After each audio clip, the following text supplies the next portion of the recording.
7 शरीर हैं। तो ये सातों शरीरों में बोल दिए जाते हैं कि ये स्थूल शरीर है, फिर सूक्ष्म शरीर है, फिर कारण शरीर है, फिर तुरीय शरीर है, फिर आत्म शरीर है, फिर ब्रह्म शरीर है और निर्वाण शरीर है। ऐसे 7 शरीर बोल दिए जाते हैं। तो खंड खंड में जो की जाती उसे हम साधना कहते हैं। और कोई भी कर्म है, इसको ध्यान से समझना, क्योंकि आज आप जो दीक्षा लेने जा रहे हो वो तो महत्वपूर्ण है ही। क्यों लेने जा रहे हो और कैसे करोगे, इसलिए ज़्यादा महत्वपूर्ण है।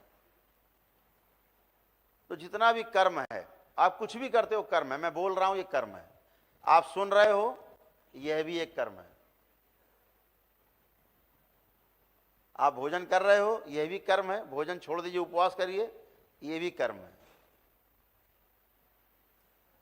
आप सोते रहिए कर्म है, जाग जाइए भी कर्म है, दौड़ते रहिए कर्म है, खड़े हो जाइए भी कर्म है।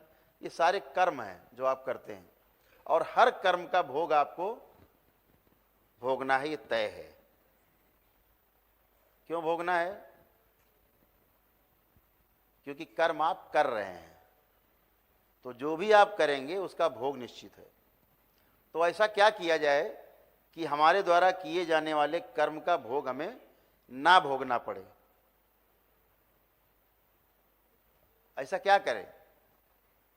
तो इसके लिए बहुत सीधा है। भगवान शिव कहते हैं कि कुछ भी हम करें, कर्ता के भाव से जब हम करते हैं कि मैं कर रहा हूं, तो इसका भोग तय होता है। ठीक है, आप देखते हो ना, जब आप आते हो दरबार, आप बोलते हो कि गुरुदेव आपकी कृपा से हम बहुत अच्छे हो गए, हम मरने से बच गए। तो हमारा आप पूरी बात नहीं कह पाते, मैं बोलता हूं तुरंत, सब बाबा और माँ करते हैं। बोलता हूं, सुनते हैं आप?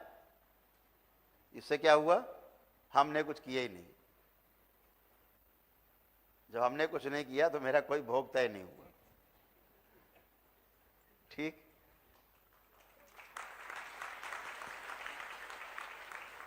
और जहां हम कहते हैं हाँ भाई ठीक कह रहे हो, हमने ठीक किया, अच्छा किया भाई, हमने तुम्हारा ये किया, ऐसे किया, वैसे किया, तुमको अच्छा तो किया, ये मेरा भोग तय हो गया, क्योंकि हम कर्ता हो गए।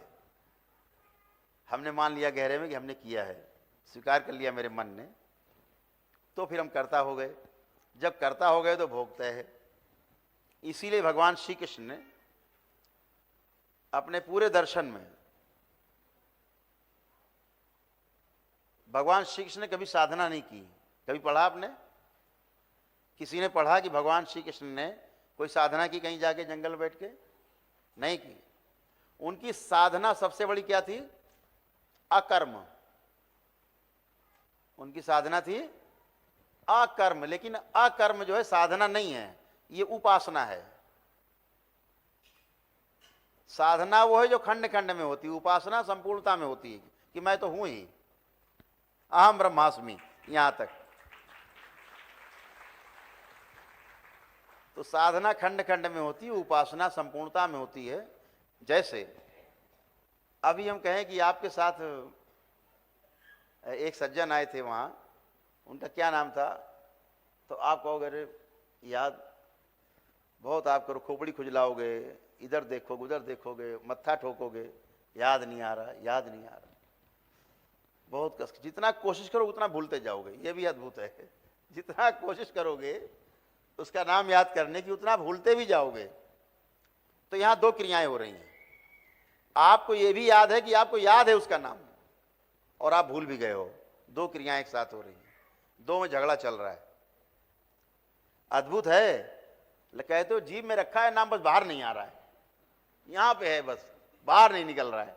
मतलब आपको ये पता है कि याद है, निकल नहीं रहा है, बाहर नहीं निकल रहा है। तो जो बाहर नहीं निकलता, आप उसके तल में नहीं पहुंच पाते जहां पर चीज है, और तल में नहीं पहुंच पाने के कारण वो बाहर नहीं आ पाती, वो दोनों तल टूट जाते हैं। ऐसे 4 तल हैं, कहने के लिए 4 तल हैं, वो बाकी तो कुआं तो कुआं है, उसमें काहे का बीच में है, वो बीच का भाग, कहते कुएं का मध्य भाग, कुएं का ऊपरी भाग, कुएं के नीचे के भाग, कुएं के पानी के नीचे के भाग, ऐसे बांट दिए 4। अब कुछ बांट दो, लेकिन कुआं तो कुआं है, गहराई तो एक ही, गिरा हो झम से पानी में। तो ऐसे नाम तो तमाम दे सकते हैं। लेकिन उपासना पद्धति भगवान श्री कृष्ण की जो थी वो उपासना पद्धति थी, इसलिए कभी कोई साधना नहीं की उन्होंने, क्योंकि उनका सारा जोर अकर्म पे था। जो भी करते थे वो अकर्म, मैंने किया ही नहीं। और जब इस अवस्था में आप पहुंचना हो आपको धीरे धीरे धीरे धीरे धीरे धीरे करके संपूर्णता में, तो वो स्मरण है।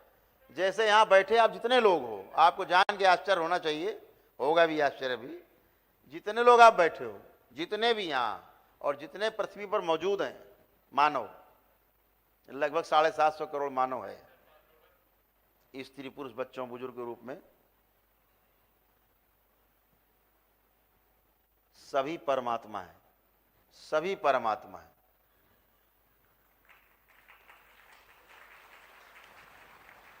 बस क्या है, भूले हुए हैं। कैसा भूले हुए हैं? बस जुबान पे बाहर नहीं निकल रहा है। तो परमात्मा तो हैं आप, लेकिन जिस दिन जुबान से निकल के बाहर आ गए आप परमात्मा हो जाते हैं।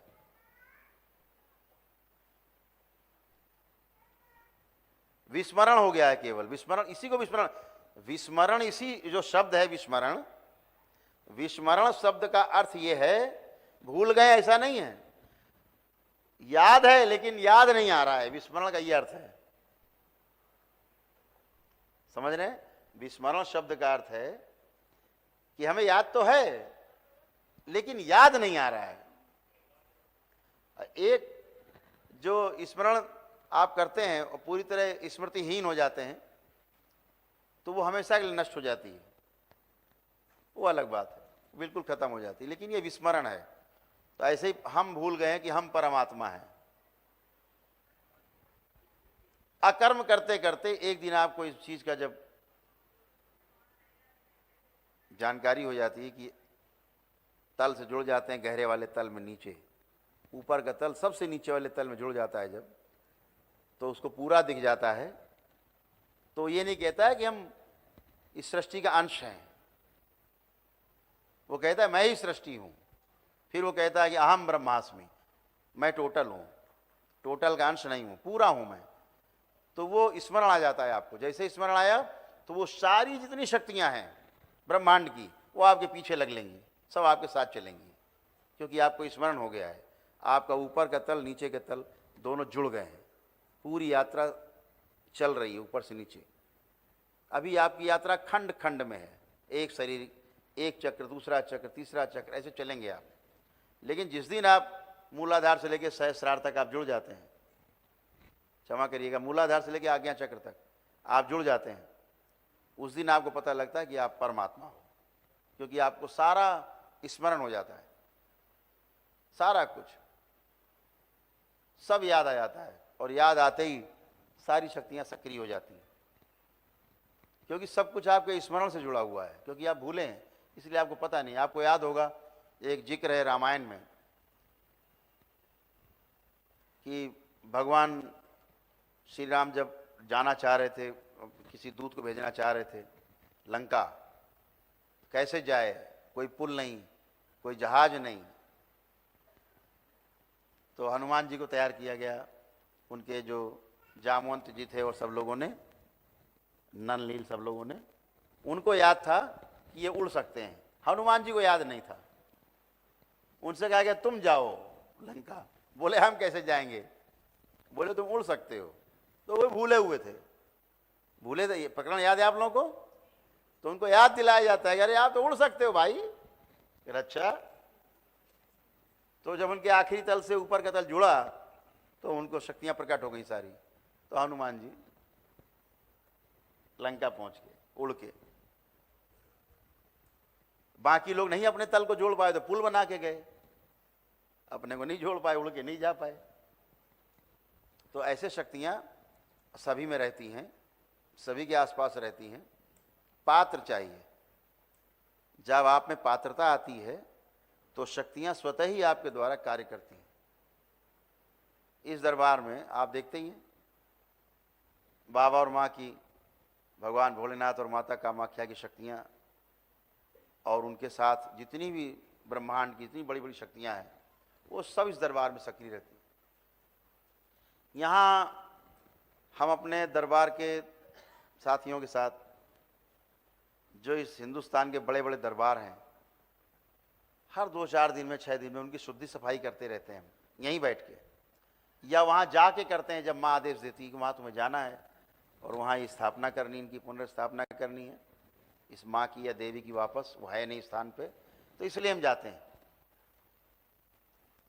वहाँ कोई हम कुछ मांगने नहीं जाते हैं, मान इतना भरा हुआ कि यहाँ देने के लिए हम तो निकालते कि दे आ जाए और दिया जाए और दिया जाए और लुटाया जाए, और दरबार के भक्त, बाबा माँ के भक्त और सुखी हों और संपन्न हो और समृद्ध हो, ये देने वाला दरबार।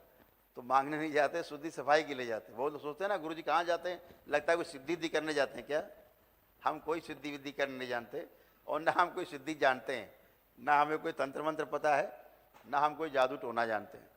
कभी आपने मुझे कोई एक मंत्र पढ़ते हुए देखा हो तो बताइए। मैं तो बोलता ही नहीं, मुझे पता ही नहीं, बोलूँ क्या मैं कुछ नहीं पता। तो वो सब इच्छा में चलता रहता है, हम भी बोलते रहते हैं, अपना होता रहता है, वो कैसे होता पता नहीं, वो सब बाबा माँ करते हैं। तो हमारा काम तो बोलना है, आपको देख के द्रवित हो जाते हैं, हम कहते हैं भाई इनका रोग हटा दो, हट जाता है। अब इसे हमारा कोई दोस्त तो नहीं, हम तो अकर्म वाले पे हैं, हमने किया ही नहीं, हम करते ही नहीं, हम तो बोलते हैं हमने कुछ किया ही नहीं। तो हम तो आनंद में आते हैं आपके साथ, बढ़िया सोफा है, थोड़ा आरामदायक, अपना आ गए, बैठ गए, जम गए, सुबह से लेकर रात तक, और शाम तक मस्ती की, आपके साथ चले जाते हैं। आप भी आनंद में आते हैं, हम भी आनंद में चले जाते हैं। आप कहते हो हम ठीक हो गए, तो हमको लगता है कि हम ठीक हो गए, अच्छा लगता है।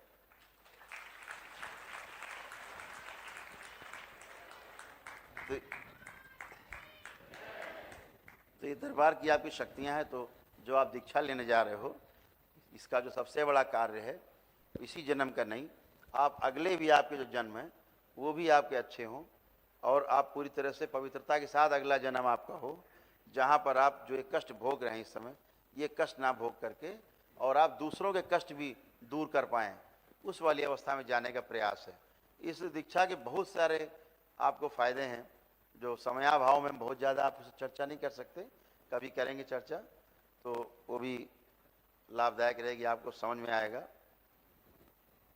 केवल आप एक बात समझिएगा, हमेशा जब भी शरीर में कोई कष्ट आए, इस बात को ध्यान से सुनना, जब भी शरीर में कोई कष्ट आए तो सीधे एक जगह दिमाग लगाना कि हमारा कोई भोग है जो प्रकट हो रहा है, ठीक है।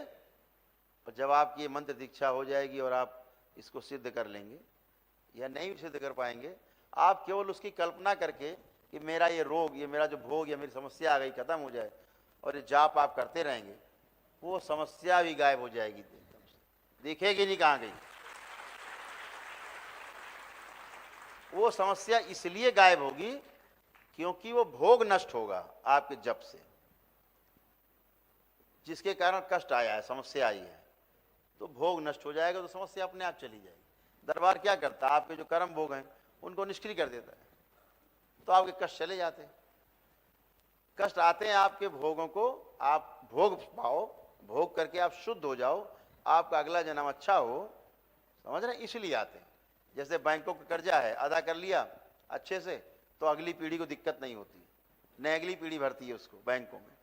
तो आपके पास जो भी अपने कर्म भोग नष्ट कर लिए तो आपसे नष्ट हो गए, और आपकी अगली पीढ़ी को भोगने नहीं पड़ते।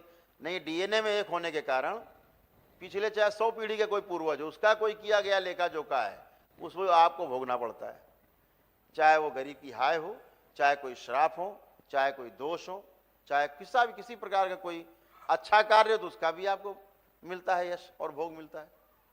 तो इसलिए इस दीक्षा का बहुत महत्व है, और दरबार से आप जुड़े रहते हैं, सीधे जुड़े रहते हैं, और आपको एक बड़ी सुरक्षा मिलती है।